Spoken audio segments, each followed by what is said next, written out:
Hello, everybody. I'm going to read you Number the Stars by Lois Lowry. We're going to start with chapter 1.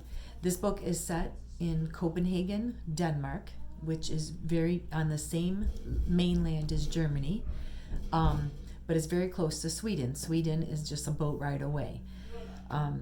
During the time of this story, the young girl, the star of the book, is Anne Marie, and she has a best friend who is Jewish named Ellen. And at the time, the Nazis are overtaking their city, and the book is about how the people who aren't Jewish are trying to help keep the Jewish people safe. So here we go, chapter 1. Why are you running? I'll race you to the corner, Ellen. Anne readjusted the thick leather pack on her back so that her school books balanced evenly. Ready? She looked at her best friend. Ellen made a face. No, she said, laughing. You know I can't beat you. My legs aren't as long. Can't we just walk like civilized people? She was a stocky 10-year-old, unlike lanky Anne Marie. We have to practice for the athletic meet on Friday. I know I'm going to win the girls' race this week. I was second last week, but I've been practicing every day. Come on, Ellen. Anne Marie pleaded, eyeing the distance to the corner of the Copenhagen street. Please. Ellen hesitated, then nodded and shifted her own rucksack of books against her shoulder. Oh, all right. Ready? She said. Go, shouted Anne Marie, and the two girls were off, racing along the residential sidewalk. Anne Marie's silvery blonde hair flew behind her, and Ellen's dark pigtails bounced against her shoulders. Wait for me, wailed little Kirsty, left behind, but the two older girls weren't listening. Anne Marie outdistanced her friend quickly, even though one of her shoes came untied as she sped along the street called Osterbrogade, past the small shops and cafes of her neighborhood here in the northeast Copenhagen. Laughing, she skirted an elderly lady in black who carried a shopping bag made of string. A young woman pushing a baby in a carriage moved aside to make way. The corner was just ahead. Anne Marie looked up, panting, just as she reached the corner. Her laughter stopped. Her heart seemed to skip a beat. Halt! The soldier ordered in a stern voice. The German word was as familiar as it was frightening. Anne Marie had heard it often enough before, but it had never been directed at her until now. Behind her, Ellen also slowed and stopped. Far back, little Kirsty was plodding along, her face in a pout because the girls hadn't waited for her. Anne Marie stared up. There were two of them. That meant two helmets, two sets of cold eyes glaring at her, and four tall, shiny boots planted firmly on the sidewalk, blocking her path to home. And it meant two rifles, gripped in the hands of the soldiers. She stared at the rifles first. Then finally she looked into the face of the soldier who had ordered her to halt. Why are you running? The harsh voice asked. His Danish was very poor. 3 years, Anne Marie thought with contempt. 3 years they've been in our country, and they still can't speak our language. I was racing with my friend, she answered politely. We have races at school every Friday, and I want to do well, so I... Her voice trailed away, the sentence unfinished. Don't talk so much, she thought to herself. Just answer them, that's all. She glanced back. Ellen was motionless on the sidewalk, a few yards behind her.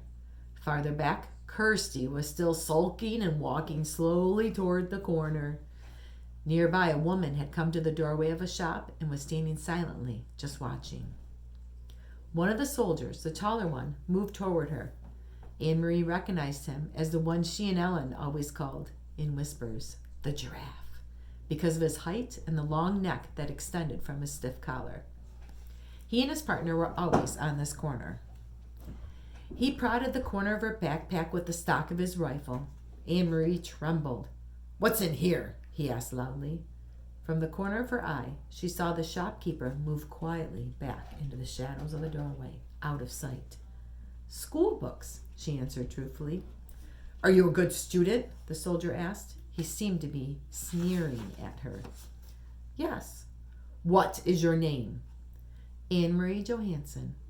Your friend over there, is she a good student too? He was looking beyond her at Ellen, who hadn't moved.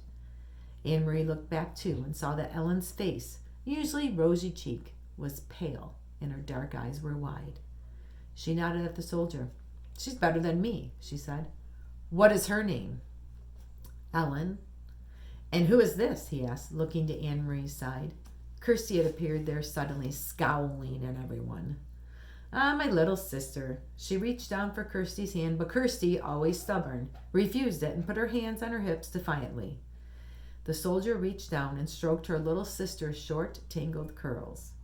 Stand still, Kirsty, Anne Marie ordered silently, praying that somehow the obstinate 5-year-old would receive the message. But Kirsty reached up, pushed the soldier's hand away. Don't, she said loudly. Both soldiers began to laugh. They spoke to each other in rapid German that Anne Marie couldn't understand. She is pretty, like my own little girl, the tall one said in a more pleasant voice. Anne Marie tried to smile politely. Go home, all of you. Go study your school books, and don't run. You look like hoodlums when you run. The two soldiers turned away. Quickly, Anne Marie reached down again and grabbed her sister's hand before Kirsty could resist. Hurrying the little girl along, she rounded the corner. In a moment, Ellen was beside her. They walked quickly, not speaking, with Kirsty between them, toward the large apartment building where both families lived. When they were almost home, Ellen whispered suddenly, I was so scared. Me too, Anne Marie whispered back. As they turned to enter their building, both girls looked straight ahead toward the door. They did it purposefully so that they would not catch the eyes or the attention of 2 more soldiers, who stood with their guns on this corner as well. Kirsty scurried ahead of them through the door, chattering about the picture she was bringing home from kindergarten to show Mama. For Kirsty, the soldiers were simply part of the landscape, part of life that she knew, something that had always been there, on every corner, as unimportant as the lampposts throughout her little remembered life. Are you going to tell Mother? Your mother? Ellen asked Anne Marie as they trudged toward up the stairs. I'm not. My mother would be upset. No, I won't either. Mama would probably scold me for running on the street. She said goodbye to Ellen on the 2nd floor where Ellen lived and continued on to the 3rd, practicing in her mind a cheerful greeting for her mother, a smile, a description of today's spelling test in which she had done well. But she was too late. Kirsty had gotten there first. And he poked Anne Marie's book bag with his gun, and then he grabbed my hair. Kirsty was chattering as she took off her sweater in the center of the apartment living room. But I wasn't scared. Anne Marie was, and Ellen was too, but not me. Miss Johansson rose quickly from the chair by the window where she'd been sitting. Mrs. Rosen, Ellen's mother, was there too in the opposite chair. They had been having coffee together, as they did many afternoons. Of course, it wasn't really coffee, though the mothers still called it having coffee. There had been no real coffee in Copenhagen since the beginning of the Nazi occupation, not even any real tea. The mother sipped at hot water flavored with herbs. Anne Marie, what happened? What is Kirsty talking about? Her mother asked anxiously.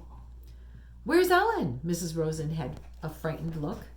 Ellen's in your apartment. She didn't realize you were here, Anne Marie explained. Don't worry, it wasn't anything. It was the 2 soldiers who stand on the corner of Oster Brigade. You've seen them. You know the tall one with the long neck, the one that looks like a silly giraffe. She told her mother and Mrs. Rosen of the incident, trying to make it sound humorous and unimportant. But their uneasy looks did not change. I slapped his hand and shouted at him, Kirsty announced importantly. No, she didn't, Mama, Anne Marie reassured her. She's exaggerating, as she always does. Miss Johansson moved to the window and looked down to the street below. The Copenhagen neighborhood was quiet. It looked the same as always, people coming and going from the shops, children at play, the soldiers on the corner. She spoke in a low voice to Ellen's mother. They must be edgy because of the latest resistance incident. Did you read it in the newspaper about the bombings in Hillerød and Nørrebro? Although she pretended to be absorbed in unpacking her school books, Anne Marie listened, and she knew what her mother was talking about. The Free Danes was an illegal newspaper. Peter Nielsen brought it to them occasionally, carefully folded and hidden among ordinary books and papers, and Mama always burned it after she and Papa had read it. But Anne Marie had heard Mama and Papa talk, sometimes at night, about the news they received that way, news of sabotage against the Nazis, bombs hidden and exploded in the factories that produced war materials, and industrial railroad lines damaged so that the goods couldn't be transported. And she knew what resistance meant. Papa had explained when she overheard the word and asked. The resistance fighters were Danish people. No one knew who because they were very, very secret. But they were Danish people who were determined to bring harm to the Nazis however they could. They damaged the German trucks and cars and bombed their factories. They were very brave. Sometimes they were caught and killed. I must go and speak to Ellen, Mrs. Rosen said, moving to the door. You girls walk a different way to school tomorrow. Promise me, Anne-Marie, and Ellen will promise too. We will, Mrs. Rosen, but what does it matter? There are German soldiers on every corner. Sorry. They will remember your faces, Mrs. Rosen said, turning in the doorway to the hall. It is important to be one of the crowd. Always. Be one of the many. Be sure that they never have reason to remember your face. Always be one of the crowd. And Mrs. Rosen disappeared into the hallway and closed the door behind her. He'll remember my face, Mama, Kirsty answered happily, because he said I looked like his little girl. He said I was pretty. If he has such a pretty little girl, why doesn't he go back to her like a good father? Mrs. Johansson murmured, stroking Kirsty's cheek. Why doesn't he go back to his own country?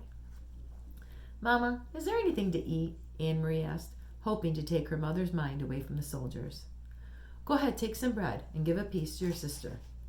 With butter? Kirsty asked hopefully. No butter, her mother replied. You know that. Kirsty sighed as Anne-Marie went to the bread box in the kitchen. I wish I could have a cupcake, she said, a big yellow cupcake with pink frosting. Her mother laughed. For a little girl, you have a long memory, she told Kirsty. There hasn't been any butter or sugar for cupcakes for a long time, a year at least. When will there be cupcakes again? When the war ends, Mrs. Johansson said. She glanced through the window, down the street corner where the soldiers stood, their faces impassive beneath the metal helmets. When the soldiers leave.